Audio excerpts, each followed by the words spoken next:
पिछले American president Donald Trump और prime minister Modi दोनों ने अमेरिका और भारत को क्लोज लाने के लिए जितनी भी मेहनत की थी, जो बाइडेन एडमिनिस्ट्रेशन उसके ऊपर पानी फेरने पर तुला है। पाकिस्तान के कारण अमेरिका को अफगानिस्तान से खाली हाथ लौटना पड़ा था और तालिबान के हाथों मुंह की खानी पड़ी थी।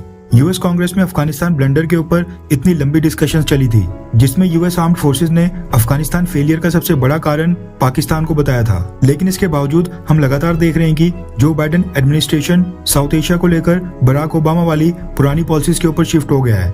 ये काम बराक ओबामा और उससे पहले के दौर में हुआ करता था, जब अमेरिका भारत के साथ एक डिस्टेंस मेंटेन करता था और पाकिस्तान को बैक किया करता था। जो बाइडेन ने बराक ओबामा वाला वो दौर एक बार फिर से शुरू कर दिया है और डोनाल्ड ट्रंप ने जो भारत और अमेरिका के रिलेशनशिप को मोमेंटम दिलाया था, वो ब्रेक करने का काम कर दिया है जो बाइडेन ने।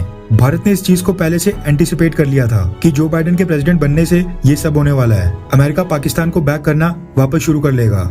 शायद इसलिए ही प्रधानमंत्री मोदी ने अमेरिका के टेक्सास में हाउडी मोदी इवेंट में अब की बार ट्रंप सरकार का नारा भी लगा दिया था। ये तो हम सबको पता है कि जितने इंपॉर्टेंट डिफेंस पैक्ट्स होते हैं, उतनी इंपॉर्टेंस ट्रेड एग्रीमेंट भी रखते हैं, क्योंकि अगर देश की अर्थव्यवस्था मजबूत होगी, देश की जीडीपी तेजी से बढ़ेगी, तो हम अपने डिफेंस बजट को भी उतनी तेजी से बढ़ा पाएंगे, सेनाओं के लिए नए हथियार परचेज कर पाएंगे, पिछले साल के मुकाबले अगले साल ज्यादा बजट एलोकेट कर पाएंगे, जिसके परिणाम स्वरूप देश की सुरक्षा भी अच्छे से हो पाएगी। इसलिए कई सारे थिंक टैंक्स का मानना है कि भारत को सबसे पहले अपनी अर्थव्यवस्था स्ट्रॉन्ग करनी चाहिए, हमें अपने एक्सपोर्ट्स बढ़ाने चाहिए और खासकर अमेरिका और यूरोपियन यूनियन के साथ एक ट्रेड पैक्ट और बायलैटरल ट्रेड एग्रीमेंट साइन करने चाहिए। जिस तरह से हम यूरोपियन यूनियन, ब्रिटेन, इजराइल और बाकी देशों के साथ फ्री ट्रेड एग्रीमेंट को लेकर बातचीत कर रहे हैं, ठीक उसी तरह से हम अमेरिका के साथ भी बात कर रहे हैं। अमेरिका भी बहुत ही बड़ी मार्केट है। पिछले साल 2021 में अमेरिका ने विदेशों से $2.83 ट्रिलियन के गुड्स विदेशों से इम्पोर्ट किए थे।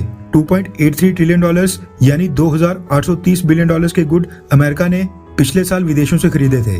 भारत कोशिश कर रहा है कि हमें अमेरिका की इस ह्यूज मार्केट का इजी और ओपन एक्सेस मिल जाए, ताकि हमारे एक्सपोर्ट्स के ऊपर थोड़ी रिस्ट्रिक्शंस कम लगें और हम अपने गुड्स और सर्विसेज अमेरिका में कॉम्पिटिटिव प्राइस के ऊपर ऑफर कर पाएं। इसके लिए भारत और अमेरिका ने आपस में ट्रेड पॉलिसी फोरम की शुरुआत की थी, जहां पर दोनों देशों के रिप्रेजेंटेटिव्स समय समय पर ट्रेड और इन्वेस्टमेंट से संबंधित इशू के ऊपर चर्चा करके सारे मसले आपस में सुलझाने की कोशिश करते हैं। टैरिफ्स को कम करने के ऊपर नेगोशिएशंस होती हैं, ताकि दोनों देशों के बीच ट्रेड और इन्वेस्टमेंट में जो भी बाधाएं आ रही हैं, उनको दूर किया जा सके और आपस में बायलैटरल ट्रेड को और भी बढ़ाया जा सके।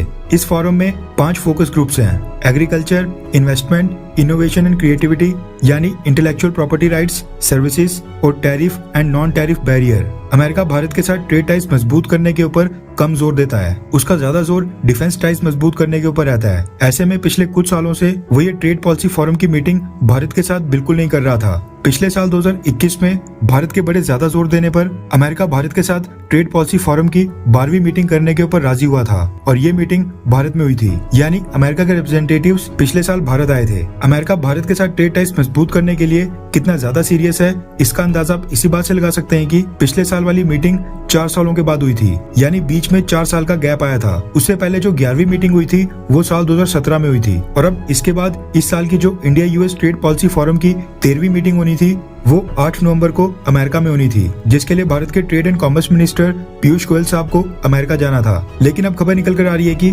अमेरिका ने अपने मिड टर्म इलेक्शंस का हवाला देकर भारत के साथ ये ट्रेड पॉलिसी फोरम की 13वीं मीटिंग अचानक से एंड मौके के ऊपर आकर 10 दिन पहले ही कैंसिल कर दी है। अमेरिका ने कहा है कि वो इस मौके के ऊपर ये मीटिंग नहीं कर सकते हैं, क्योंकि वो इलेक्शंस में काफी बिजी हैं और इसको अगले साल के लिए टाल दिया गया है। इससे पहले भी अमेरिका भारत के साथ ट्रेड नेगोशिएशंस को कई बार पोस्टपोन कर चुका है। इसके अलावा जो बाइडेन को प्रेसिडेंट बने 20 महीने पूरे होने वाले हैं, उन्होंने पाकिस्तान, नेपाल, बांग्लादेश और इवन श्रीलंका के लिए भी अपना एम्बेसडर नियुक्त कर लिया है। लेकिन जो बाइडेन ने भारत के लिए अभी तक कोई भी एम्बेसडर नियुक्त नहीं किया है। ये साफ दर्शाता है कि जो बाइडेन भारत के साथ संबंधों को बिल्कुल भी अहमियत नहीं दे रहे हैं। ये सब तब हो रहा है जब अमेरिका की वाइस प्रेसिडेंट एक भारतीय मूल की हैं, कमला हैरिस।